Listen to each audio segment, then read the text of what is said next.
ริญพรทักทายสบายดีญาติโยมโยมพ่อโยมแม่เบิดทุกผู้ทุกคนมามาล่มกันคือเก่าญาติโยมก็มีเวลาเจริญพรญาติโยมญาติธรรมทุกท่านเลยที่เขามารับชมก็บ่ค่อยได้มาไลฟ์สดวันนี้ก็ถือว่ามาไลฟ์ให้ญาติโยมได้รับชมก็สิเลิกๆแน่ญาติโยมก็สิเลิกๆแน่ทักทายสวัสดีเจริญพรโยมพ่อโยมแม่ผู้ใดเข้ามาแล้วกันเสียงสัตว์ภาพสัตว์ก็กดอีกนึงให้แน่ญาติโยมกดเด็กนึงให้อาตมาภาพแน่ถ้าเสียงบ่สัตว์ภาพบ่สัตว์ก็บอกอาตมาภาพไล่สามารถ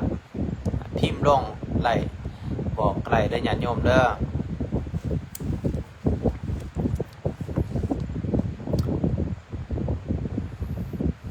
เจริญพร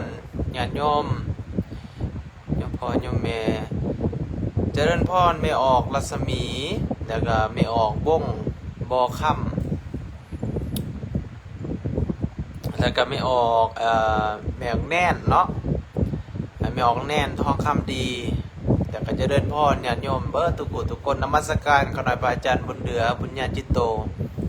นมัสการขอหน่อยแล้วก็นมัสการพ่อแม่ครูอาจารย์เด้อขอหน่อยเด้อ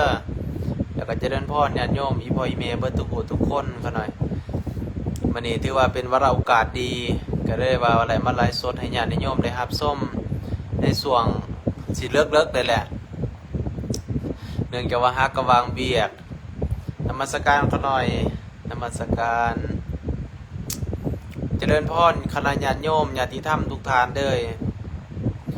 เจริญพรเบิดทุกคนเด้อที่เขามารับชม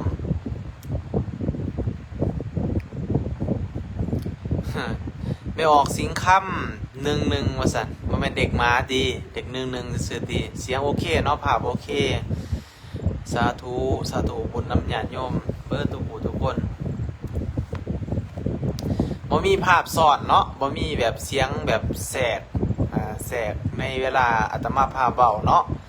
เสียงโอเคถือว่าชัดเจนบ่หรือว่าจังไดถ้าว่าเสียงมีเสียงแบบรบกวนก็เจริญพรบอกไล่เดี๋ยวอาตมาภาพจะแก้ไขแก้ไขให้ญาติโยมได้รับชมเจริญพรไม่ออกชื่อจังได๋ล่ะบัดนี้อ่านบ่ทันเด้ต้องขออภัยนำได้หลาย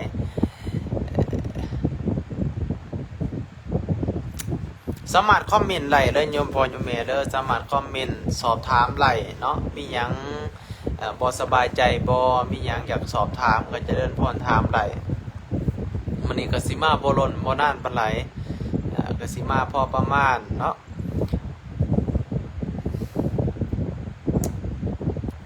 ก็สิมาไหลมาทักทายสบายดีอีพ่ออีแม่เบิดทุกคน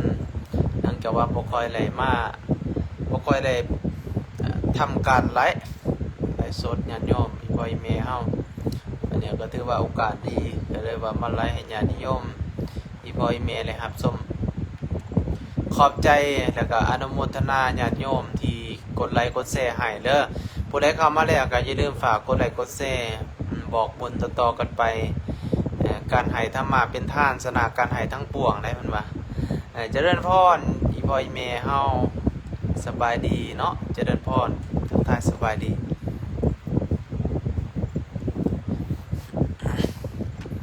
อาจจะมีข่าวบุญญาติโยมข่าวบุญเป็นบุญของทางวัดเนาะกล้วยไปใส่กล้วยนอนพักผ่อนเด้อเนื่องจากว่าเพิ่นไปโรงเรียนเพิ่นเมื่อยเพิ่นก็ได้ว่านอนพักผ่อนมีแต่อาตมาภาพนี่แหละไหลมื้อนี้อดทนรับชมไปนำกันญาติโยมก็สิมาบ่ดนปานใดให้ได้มาทักทายสบายดีซื่อๆอีพ่ออีแม่เฮาดนก็สิได้มาไลฟ์เทื่อนึงคือว่าได้บุญฮอดจอดถึง FC ขาหน่อย FC เด้อขาหน่อยเด้อสาธุขอบใจได้หลายขาหน่อยขอบใจได้หลายไม่ออกรัตนาบ่าวกวดไปใส่นอ นางรัตนาเนาะแม่ออกรัตนากล้วยน้อยนอนเด้อกล้วยน้อยนอนแล้ว sleeping แล้วเรียบร้อยแล้วสงสัยเมื่อยแห้ง他睡觉了睡觉了นอนเด้อกล้วยน้อยนอนแล้วเนื่องจากว่าแบตเตอรี่เบิดก็ได้ว่านอนพักผ่อนก่อนเด้อป่วยแล้วก็โกแม่นนอนเรียบร้อยเบิดแล้วเลยญาติโยมเด้อขออนุญาตแจ้งข่าวบุญนำอีพ่ออีแม่ผู้ใดอยากมาร่วมบุญกฐินเนาะสามัคคีอยู่ที่วัดดอนโดเมืองหาดทรายฟองนครหลวงเวียงจันทน์ของเราผู้ใดอยากมาร่วมบุญก็จะเดินพรได้สำหรับมือตั้งหางหากาเกี่ยมเงินมือวันที่1เดือน11นี่แหละญาติโยมเป็นมือตั้งแล้วก็วันที่2เนาะเดือน11นี่เป็นมือถวายสังฆทานหรือว่าแห่กฐินสามัคคีญาติโยมกฐินสามัคคีมหาสามัคคีอันนั้นเป็นมือทอดถวายให้แก่พระเจ้าประสงค์ผู้ใดอยากร่วมอนุโมทนาบุญเนาะอยากร่วมเป็นเจ้าภาพเจ้าศรัทธาก็เจริญพรสอบถามได้เนาะเจริญพรทักมาสอบถามได้เดี๋ยวอาตมาภาพจะพัวพันกับทางพระอาจารย์เพิ่นให้ผู้ใดอยากร่วมอนุโมทนาบุญหรือว่าเขาหน่อยนี่มาบ่ไรเนื่องจากว่าอยู่ทางไกลบ่อยากร่วมอนุโมทนาบุญก็เจริญพรได้ญาติโยมเจริญพรแล้วก็ไม่ออกเนี่ยนี่ไม่ออกเมื่อยวอดีบงสาเนาะสาธุสาธุบุญนำเด้อติดตามทุกคลิปเลยสาธุขอบใจหลายไม่ออกใส่ดวงตาเนาะที่เขามาหับส้มแต่ก็ไม่ออกตุ้มไม่ออกตุ่มบ่ไม่ออกตุ่มสาธุขอบใจหลายอนุโมทนาทานนำญาติโยมพ่อโยมแม่ก็ต้องขออภัยนำญาติโยมเนื่องจากว่าอ่านรายชื่อที่ว่าขาดไปเนาะหรือว่าขาดตกบกพร่องไปก็ต้องขออภัยนำญาติโยมเปิดทุกคนสาธุสาธุพอออกใจกลางเมืองพอออกใจบ่ธรรมภาพก็บ่เจอสื่อได้ก็ต้องขออภัยนำญาติโยมแต่ก็เจริญพรสบายดีพอออกไอ้ขวดตัวหน่อยพอออกขวดเนาะสาธุบุญนำเด้ออยู่ดีมีแห้งมีแต่ความสุขความเจริญสุขภาพเข้มแข็งแข็งแห้งเขามาแล้วฝากกดไลค์กดแชร์ในญาติโยมบอกบุญต่อๆกันไปบอกบุญต่อๆกันไปเลยญาติโยมเด้อ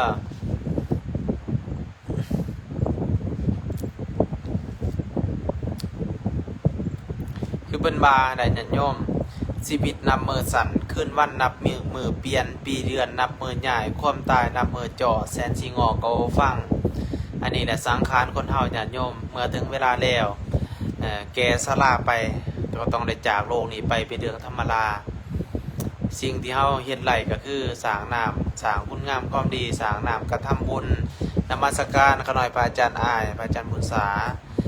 นมัสการเด้อขน่อยเด้อจะเดินพรญาติโยมมีพ่ออีแม่เบิดทุกคนเปิดทุกคนที่เขามาหาชมวันนี้มาโอล่มทักทายสบายดีซื่อๆทักทายสบายดีซื่อๆญาติโยมกสิมาบ่ล้นพ่อปันไดกสิมาอยู่ประมาณ10-20 นาทีนี่แหละอาตมาภาพก็ได้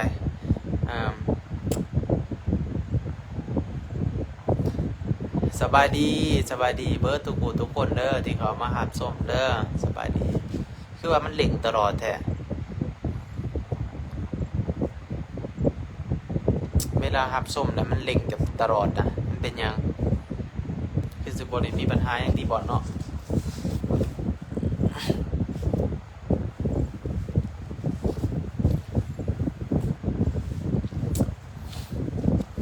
เจริญพรย่อมพอออกไม่ออกเบิดทุกคนเด้อเจริญพรเจริญพรทักทายสบายดีคั่วเขินคั่วสูตรน้ำโมสูตรใส่ให้ฟังเนี่ยสูตรใส่สูตรจะได้วะดื่มแหละบ่ได้สูตรดนนะสูตรจะได้วะ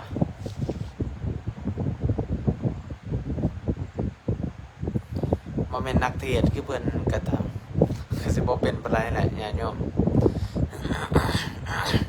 สิลองสูตรฟังเบิ่งเดี๋ยวหาปึ่มมาก่อนมันมีปึ่มอยู่นะสูตรใส่สูตรคนเดียวนี่เมื่อยนะ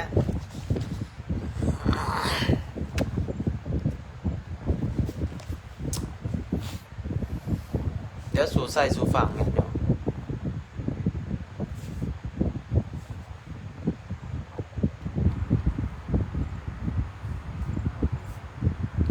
กดไลค์ให้ก่อนเด้อพอได้อยากฟังสูตรใส่นะ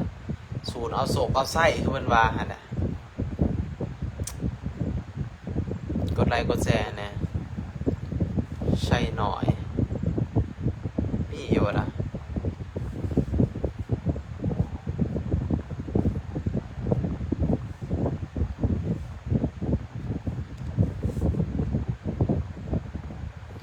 สาธุครับนมัสการครับอาจารย์สมใจอาจารย์สมใจจากฝ่ายตรงข้ามจากประเทศตรงข้ามประเทศเพื่อนบ้านนมัสการนะครับผมนมัสการเด้อ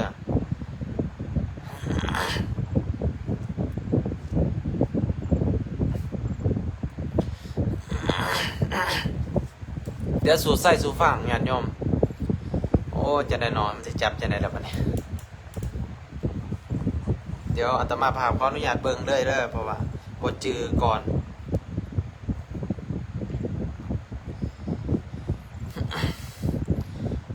นะโม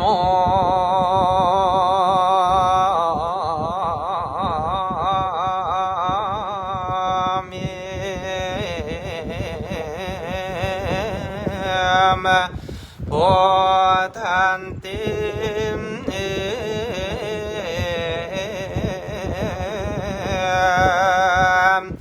สัสสะ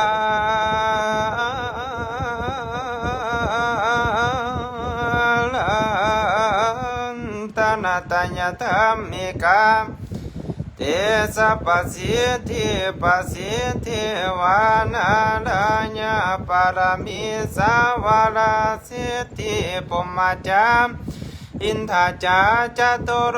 กาปิราคกาสมุทาภูตาขังคามจะสัพพสิทธิภาวันละตุ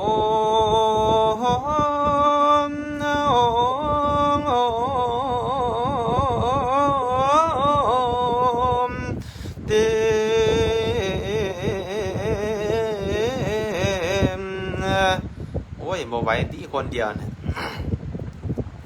สัญญาสัญญาธารานิธารานิอุทาทิอุทาทินาทินาทิสัญญาสัญญาข้างคนละตนนานิสัยนิไลใสเสจุเลโลลาสิสัญญาสัญญา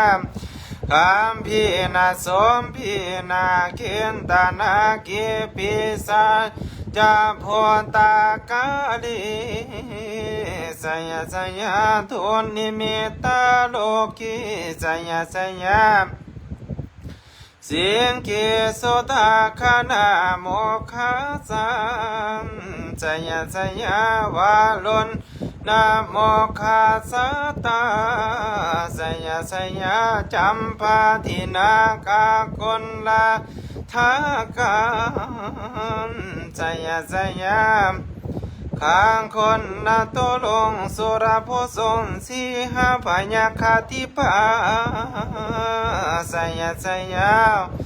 วานนนะโมคายาสิตาเสนาเนโพโพนาสุธิลาติสัญญาสัญญาสุขาสุขาเสวีสัญญาสัญญาธาดานิตาเลสัทธาโสสัญญาสัญญาสัญญาหอรานิสันติสัทธานสัญญาสัญญามาสัญญาสัญญาวาลุนดาญาเกสัญญาสัญญาลาคามเสียโสลาโพสติสาสัญญาสัญญาพอมเมียนทาคานามสัญญาสัญญาลาสาธิลามสังสัญญาสัญญาสัญญาปัทวินสัพพัง สยะสยะอรหันตังปัจเจกพุทธัสสวะสยะสยะมหิสโลหาโลอาลินทาทิวังสยะสยะโหมาสุลังโคม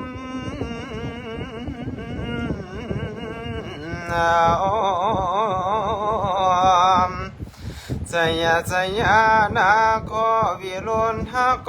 วิโรปะโคจันทิมาลาวิยินทอจาเวนะเตยโยจะโกวิโลวานโอโลปิจายาเควโยจะปัสสุนโหกุมาโลทัตตาราทะโกอัฏฐารัสสะมหาเทวาสิติตาปัสสะอัฏฐโยอิสิโนสาวกสัพเพสยารโนภวันตุโอ้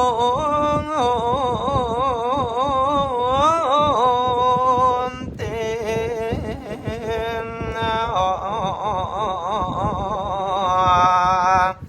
สยธรรมโม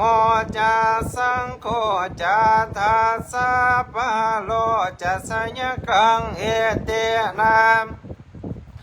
สายาเตเสนาสยาโสทิภาวัน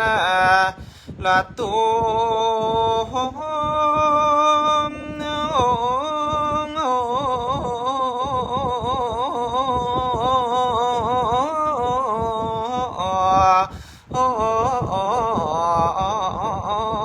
เต็มโอ้ยบ่ไหวล่ะสูตรคนเดียวบ่ไหลมันต้องสองคนอาทิประมาณนี่แหละญาติโยมสูตรใส่แต่ว่าอาตมาภาพก็สิขึ้นสูงแน่ขี้ไผขี้มันญาติโยม น่าจะบ่สุดเลยล่ะเพราะว่ามันมี2คนสูตรเนาะ2คนสูตร2คนขึ้นแล้วก็2คนลงจังซี่นะมันก็สิไหวอยู่ ใจโยปิ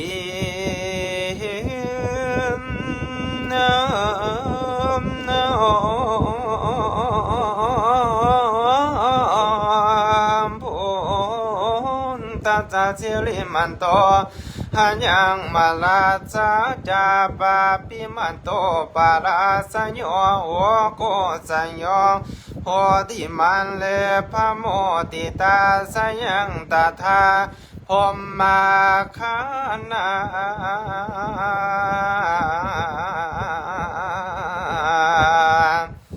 มาเฮ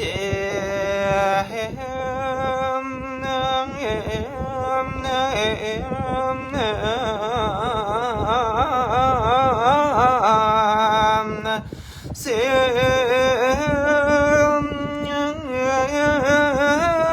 โน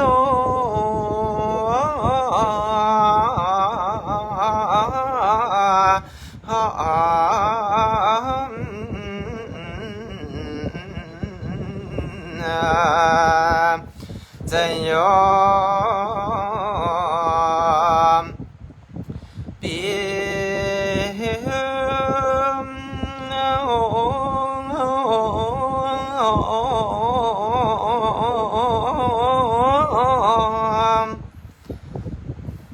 ประมาณนี้แหละโมเลเทศร่นแหละมันต้องสูตร2คนสูตรใส่ญาติโยมเลยสิแอบไปเรื่อยๆบรรณพเวทบ่เป็นเด้อเขาเด้อบ่ปานไรเลยบรรณพเวทบรรณพเวทนี่บ่ได้สูตรร่นบ่ได้เทศร่นนะน่าจะบ่ไหลแล้วเขาน่ะเสียงเบิดขนาดก่อนเดียวสูตรใส่มันต้องสูตร2คนเนาะผู้ขึ้นแล้วก็ผู้ลงสินะน่าจะโอเคเนาะเอาสิลองสุเทศสู่ฟังกันนึงซะบรรณพเวทก็สิลงไหลเลย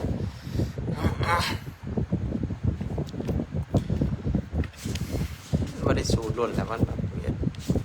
สุเทศร่นบัดนี้พ่อเมื่อสมที่โยกขึ้นบัวละพัน ฟ้าไม่ลมพัดต้นดอกไม้กระจันคู่นั้นกินหอมและเห็นเมฆแดนล้อมกะเดือนกลางหาวตกถึงเข้าสิเดินไผกะฝากหวังเจ้าเวียงไว้สวนเอานั่งมาที่ไทยกะปูตาซองอ่อนโทษสารกุญชรอาสาในโมมากับทั้งพ่อมาโดดดาสิ่งของโมมวนนี่บ่ดีจากทานหมดบ่แก่นังมาที่แก้วให้เตรียมตัวโอมลูกลาเอ้ยให้นั่งโอมผู้น้อยคือนั่งนาดกันหามส่วนวาสาเดียพาพี่พาองค์เสียวมาที่ฟุ้มไฟน้ำสนดาท่าอุกอังเดี๋ยวขึ้นหลังกะบ่ไหลน้ำตาย่อยว่ายาวลุนในกาลาข้างนั้นองค์พระเวทจึงก้าวเว้านั้นบอกเราเมียควรบามาที่เอ้ยเจ้าจงโอดสาเลื่อนอย่าได้เพลินทางเดียวสิต่อยต่ำตีนตองเสื้อว่าเที่ยวในห้องสงสารป้ากะแยงนางเอ้ยบาปบุญเป็นผู้แต่งปรารถนาบ่ไหลอะไรห้องลาสว่าง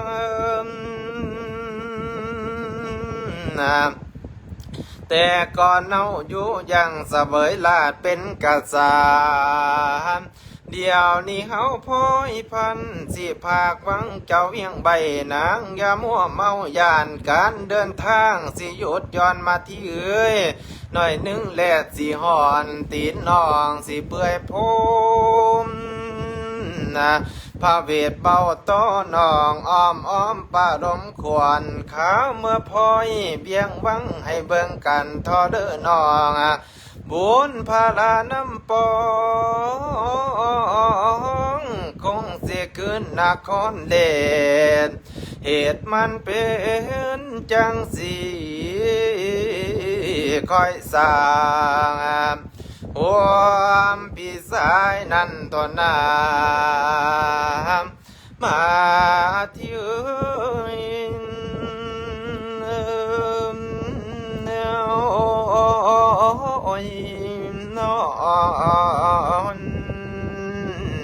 นอนอีกอันหนึ่งเด้อนางเด้อขันนั่งคิดอยากได้ประสบโศกความโศกกะบอกควรตามผัวกะดุงมาป่านนี้ซื้อว่าขี้เลี้ยกวงพวงภาษามันเดินยากปากกะเบ้าจ้อยสงสารน้อยหน้าตาแพง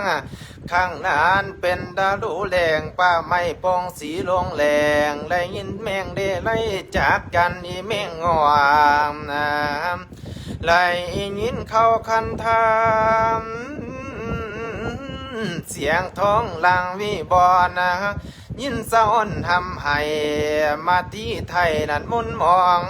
เลือนสีฟ้าหำห้องการมพัดใสเข่าพัดตามเงา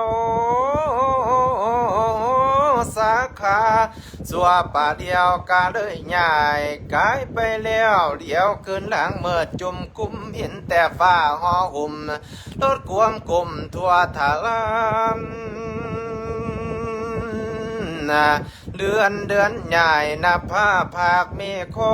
และเห็นภาพปะโตสูงขาดดาวางทั้งนาเข้าสุวรรณคีรีขามน้ำขอก่อแข้งแหลดแห้งเผาคนแห้งลากะโลลาเรืองสองอ่อนน้อยอ่อนแอวกินผลนางกันหาหิวนมสิแอวกินทั้งโจนาอีรูสองหน่อยวนเอาเบากับแม่ผลเพื่องไฟแล่มากว่ากะเล่แล้วกะเอวเอาข้าวนั้นเทปะทนเท้าก็น้อมยศวันลานมาเทียเก็บเอาผลหับประทานทั้งป่อนคำมานอนในลาวหินนาวเลยบ่อุ่น เอาหัวนนทนไม่แพ้ผ่าบะแผ่นปูเลือกมานำหมอกย่อยหำหัวบนใบตองสองกุมารพ่อยคงเมมาเทียเคียงข้างและยินเสียงเสือสางอยู่กลางไผในป่าองค์ลาซาพระเวททานบ่มียานว่าย้อนไผพอมีเทพปะทนไทยมาปีทากองกาศาสเสือว่าโพยไผสังกะบ่มีมาไก่พ่ออุทัยแสงกาบุรพาฟ้าไม่อาทิตย์ใสแจ่มขอบฟ้ามาแล้วก็เล่าเลือนเลยเล่าขามมีน้ำสายหนึ่งสนดาธาซื้อโกจีมาลากะบ่มีคำห่อนถึงนครหลวงกวางนครใสเจตราชถึงเกตุเมน้ำกะเลยไล่นางพักเศร้าตกหอดเท่าสะโพการณีมุจจรินสัจสีกาผักเศร้าเพียงนั้นอินบันลานสาราไว้ในเขาหิมาเวทโคปะพื้อแผ่นผ้ามีพร้อมบักเครื่องทรงเสร็จแล้วขึ้นหอลาสวรรค์เดิงเวทสันดอนเดินถึงแปลกป่าไทยทรงเยี่ยมเดียวเห็นสาระเลื่อมมุงดีติดประกาศเบียดสันดอนหูเรื่องก็เลยไล่ว่าพักเศร้าแล้วจึงบอกแกเจ้าน้อยอ่อนนางมาทิมบามาที่เอ้ยต่อแต่นี่พี่สิเป็นลาบดนางเป็นตาปสีลีสินงโคมังพาพี่สิสัญญาไว้ให้นางจำเจ้าจดจอนางเอ้ยกามกิเลสก็เกลือน้องนางน้องให้ละเสีย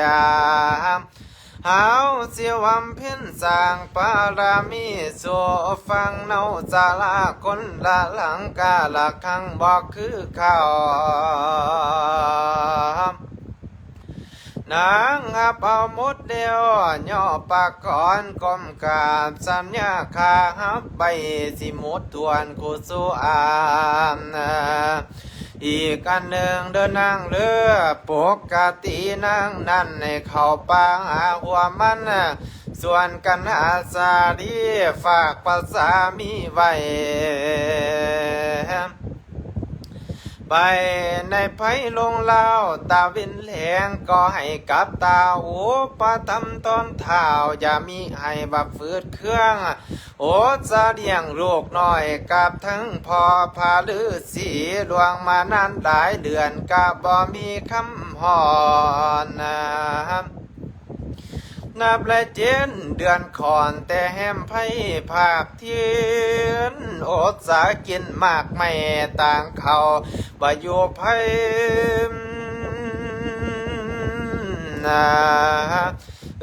กันนี่หยุดพักไปเอินว่ากันวันนาภาเวท57ภาคาถาหรือโมญาติพี่แลนอนสัทธาเจ้าโอสุขนันตนา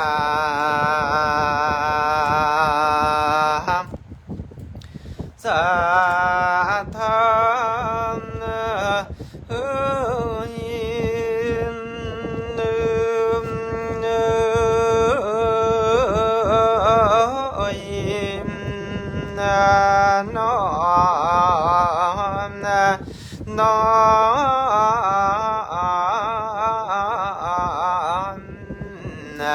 โนสาธุถือว่าจบไปแล้วกันบรรณพระเวทเดี๋ยวอาตมาภาพสิอวยพรให้ญาติโยมพ่อโยมแม่อนุโมทนาและก็ขอบใจญาติโยมที่เขามาหับสมเด้อเบิดทุกคนขอให้มีแต่ความสุขความเจริญพาสุขทุกประการขอให้มีอายุวันะสุขาภาระมันเยินแล้วก็ขออนุญาตแจ้งข่าวบุญอีกทีนึงญาติโยมผู้ใดอยากมาร่วมบุญเนาะบุญมหากฐินสมัคคีอยู่ที่วัดดอนดูเมืองหาดใจฟ้องนครหลวงเวียงจันทน์เนาะสำหรับมือหางหากาเกียมหรือว่ามือตั้งเนาะมือตั้งก็เป็นมือวันที่1เดือน11นี่แหละ สิมาใกล้สิมาฮอดนี่แหละญาติโยมวันที่2ก็เป็นมือทอดถวายกฐินสามัคคีเนาะกฐินสามัคคีมหากฐินเนาะมหากฐินสามัคคีญาติโยมผู้ใดอยากมาร่วมบุญเนาะยังบ่ทันได้ร่วมบุญหรือว่าอยากสอบถามก็จะเดินพรสอบถามอาตมาภาพไรญาติโยมจะมีบุญกฐินสามัคคีอยู่วัดดอนดูเนาะญาติโยมเนาะบางคนอาตมาภาพก็ต้องขออนุญาตขออภัยที่ว่าอะไรแจ้งหลายๆครั้งผู้ใดอยากมาร่วมบุญนำสอบถามสามารถสอบถามอาตมาภาพไรเลยอาตมาภาพจะพัวพันติดต่อทางพระอาจารย์ให้เนาะติดต่อพัวพันทางพระอาจารย์ให้คันว่าญาติโยมท่านใดที่ว่าเฮ็ดบ่เป็นเนาะข้างน้อยจักสิติดต่อเพิ่นแนวไหลจักสิเฮ็ดแนวไหลเนาะเจริญพรสอบถามได้ญาติโยมสอบถามได้ว่าติดต่ออาจารย์เพิ่นเฮ็ดแนวไหลเนาะอยากร่วมบุญนำเพิ่นอยาก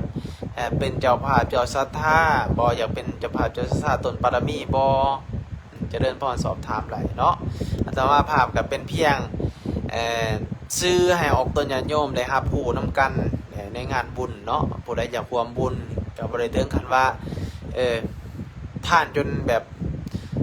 เป็นหยังก็เดือดร้อนตัวเองเนาะญาติโยมมีน้อยก็ท่านน้อยมีหลายก็ท่านหลายบ่มีก็อธิษฐานร่วมบุญอนุโมทนาร่วมบุญนำหมู่ก็ได้หลายบุญคือกันญาติโยมเพิ่นว่าบุญนี้บ่มีไผปันแจกมันบ่ควรแหกออกไหลคือไม้ภาคกลางคันว่าเฮากินข้าวเฮากินเฮาก็อิ่มบ่ไปอิ่มอยู่ท้องเขานั่นผู้บ่กินการประพฤติปฏิบัติการเฮ็ดบุญเฮ็ดทานก็เช่นเดียวกันญาติโยมบ่มีก็ร่วมบุญนำหมู่ก็ได้อนุโมทนาโอ้ขน้อยอธิษฐานบุญนำเด้อ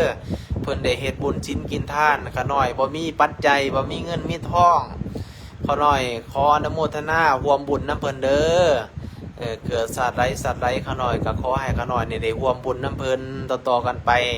ก็บ่เป็นหยังญาติโยมบางคนยังว่าโอ้ขน้อยบ่มีปัจจัยบ่หันเข้าวัดเข้าว่าอย่าไปคิดแบบนั้นเด้อญาติโยมเด้อจะไปคิดแบบนั้นบ่มีก็บ่เป็นหยัง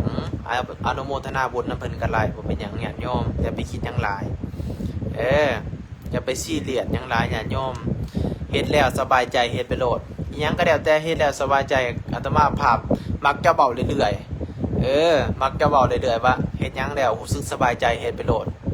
เฮ็ดหยังแล้วรู้สึกบ่สบายใจอย่าสิไปเฮ็ดมันเท่านั้นแหละสาธุขอบุญนำแน่ขน้อยสาธุเดี๋ยวอาตมาภาพจะปิดไลฟ์เลยญาติโยมจะปิดไลฟ์ให้แล้วญาติโยมท้ายที่สุดนี่อาตมาภาพขออวยพรให้ญาติให้โยมพ่อโยมแม่เนาะมีสุขภาพดีสุขภาพแข็งแรงเนาะเดินไปไสไปไสมาไสก็ขอให้เดินสะดวกสบายและสุขภาพแข็งแรงพลานามัยสมบูรณ์เนาะซื้อไหลขายมันเฮ็ดเบียกก็ขอให้เจริญในหน้าที่การงานการเงิน